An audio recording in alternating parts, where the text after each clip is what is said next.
tudo bom? Amanhã a gente tem SAS de história de novo. De novo.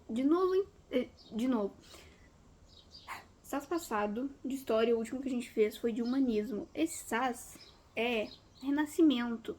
A maioria das coisas que eu fiz no vídeo de humanismo, que talvez eu tenha posto renascimento, eu não sei. Eu vou meio que refalar aqui, porque o que o Daniel falou é um pouco diferente do que o Marcos falou. Inclusive, minha camiseta do Metallica, super metaleira. Enfim. Tem nada a ver com o que eu tava falando, mas enfim. Basicamente, o Renascimento, então, tem o ponto de vista do pensamento, ponto de vista cultural e científico. 3 pontos de vista principais. O do pensamento é o negócio das universidades, então tem aquele negócio de pegar de volta os negócios, a tradição lá do helenismo, da cultura greco-romana. Tu vai pegar aquilo de volta, tu vai começar a pensar mais sobre, tipo assim... Tem muito negócio no Renascimento de, tipo... Isso é mais voltado pro humanismo, mas repensar também, tipo, essa coisa do centro do universo, entre aspas, não literalmente, isso aí é pro científico, mas tipo, o centro, em vez de ser ao redor da igreja, vai vir mais pro humano agora. E isso é uma coisa, não sei se tá dando pra entender o que eu tô falando, na minha cabeça faz sentido. Tipo assim, em vez de ser tudo da igreja, vai ter um pouco mais de razão. Então, algumas coisas que era sempre assim da igreja vão começar a ser meio que redistribuídas. Então, tipo assim, tal coisa é porque Deus quis. Mas aí eles vão começar a pensar mais. Essa é a questão de pensamento crítico, da razão. Que eu já falei no outro vídeo, eu acho, mas... Enfim, com todo respeito, foda-se. Então, é um negócio que eu tô olhando no caderno ali, eu olhei agora. É o cientificismo contra o dogmatismo. Não, dogmatismo parece dog de cachorro, mas não quer dizer que porque é científico que vai desprender da igreja católica. Isso o Marcos já falou, o Dani já falou, e eu devo ter falado no outro vídeo também, se eu não falei. Mas enfim. Por quê? Cientificismo é ter essa razão, mas ao mesmo tempo, se for olhar, a maioria das pinturas são inspiradas ainda em divindades católicas, cenas católicas, mas também outras divindades gregas, enfim.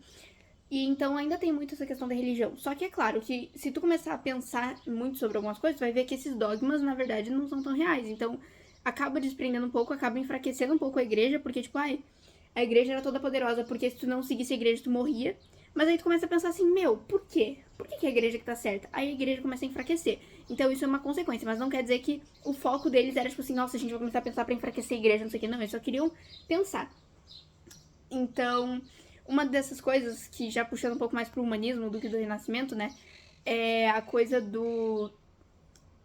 O Nascimento de Vênus, acho que é o quadro.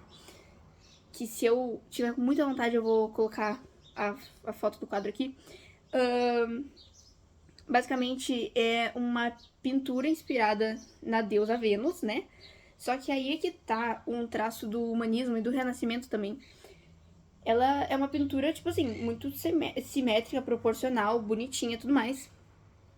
E ela foi inspirada em uma pessoa, foi inspirada numa musa, numa mulher que posou lá pra fazer esse quadro. E aí tu pega e tu pensa assim, caralho, isso é muito um troço, tipo assim, os malucos começaram... Nossa, eu tô falando de um jeito muito informal. As divindades começaram a ser, entre várias aspas, comparadas aos humanos. Não comparadas, mas começou a ter maior valorização dos humanos e tirar daquele pedestal as divindades, tipo assim, intocável. Começou a ter a humanização das divindades. Então, isso é um negócio que se tu pegasse, tipo assim, na Idade Média... Isso não é Idade Média, né? Isso é Idade Moderna, eu acho. Não sei, tô me sentindo burro agora. E tu, tipo, comparasse, enfim, usasse um humano como modelo pra uma divindade, aqui, ó. Não tinha isso aqui, é fogo, fogueira. Acabou, morreu. Tá, enfim, tem então o humanismo, que é um traço muito importante do Renascimento. Eu tinha perguntado pro Dani o que vinha antes, mas eu não lembro o que ele respondeu. Acontece, enfim. Tá. Hedonismo. O que diabos é hedonismo? Hedonismo é tipo assim, não busca constante, mais ou menos busca constante pelo prazer, é tipo valorização do prazer. Não sei, eu vou pegar a definição do livro. É valorização da vida, do prazer, enfim, tá. Então agora mais pras origens do Renascimento, que é meio parecida com as do humanismo. Na verdade, o que eu falei no outro vídeo era... Não sei se eu falei isso no outro vídeo, enfim. Na Itália, Florença, todo aquele negócio do Império Turco-Otomano, tomada da Constantinopla, não sei o quê, papapá, papapá. Tem lá o helenismo, tava com os malucos que estavam lá na Constantinopla, fugiram pra Itália, pra Florença, tava com aqueles bagulho e começou a se disseminar. Isso aí.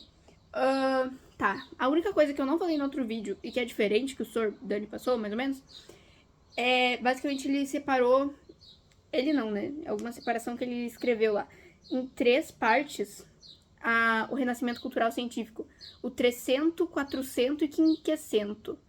300 é dos anos 1300, 300 tá fácil de pegar. Então, pintor Giotto, usando perspectiva, basicamente ele botou algumas obras, assim.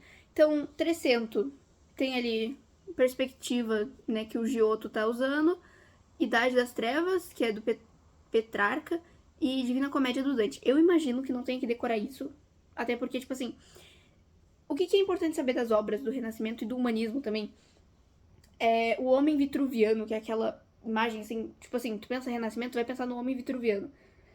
Basicamente, simetria, proporção, representação do homem, do ser humano, enfim, com maior detalhes para a humanidade, para o humanismo. Olha só que legal, foco no humano, exatamente isso.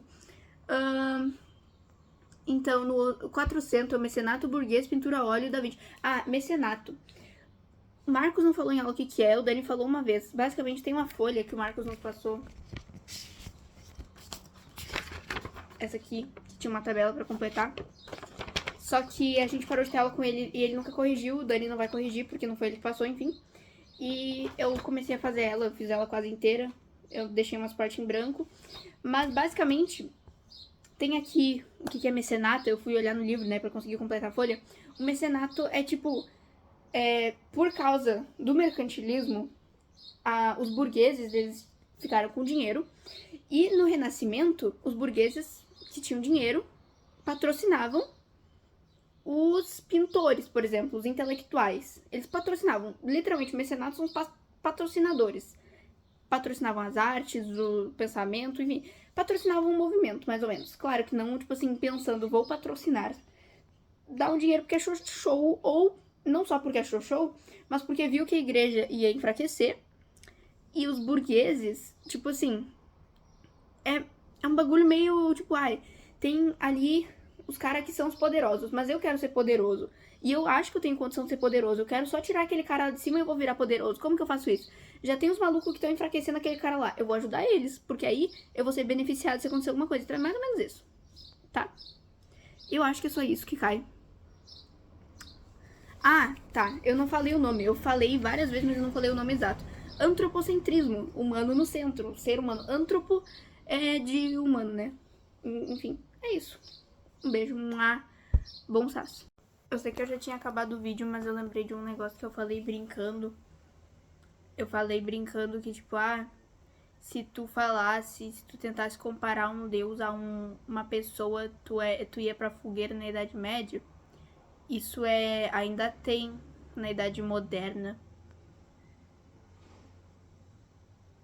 Não, talvez não ir pra fogueira, mas existe a Santa Inquisição. Não sei se tá certo. Talvez esteja confundindo um pouco com a Reforma Protestante, mas ainda tem um pouco disso na Reforma Protestante também. Tanto é que Galileu, por exemplo, ele foi pro tribunal da Inquisição, sei lá, porque ele falou que o mundo não girava em torno... Que o mundo... Não, que os... enfim, ele falou lá do que é certo. Até não sei o que é certo hoje em dia, olha só que legal. Que porra eu tô falando, meu? Tá. Galileu falou, heliocentrismo. O Sol é o centro do universo. E aí os malucos, tá maluco, nada a ver, o centro do universo é a Terra, tudo gira em torno da Terra. Aí foi lá Galileu pro tribunal da Inquisição e ele teve que negar o que ele propôs, a ideia dele que estava certa. Ele teve que negar isso, porque senão ele ia aqui, ó, morrer. É só isso que eu esqueci de falar. Um beijo. Agora sim, bom saço.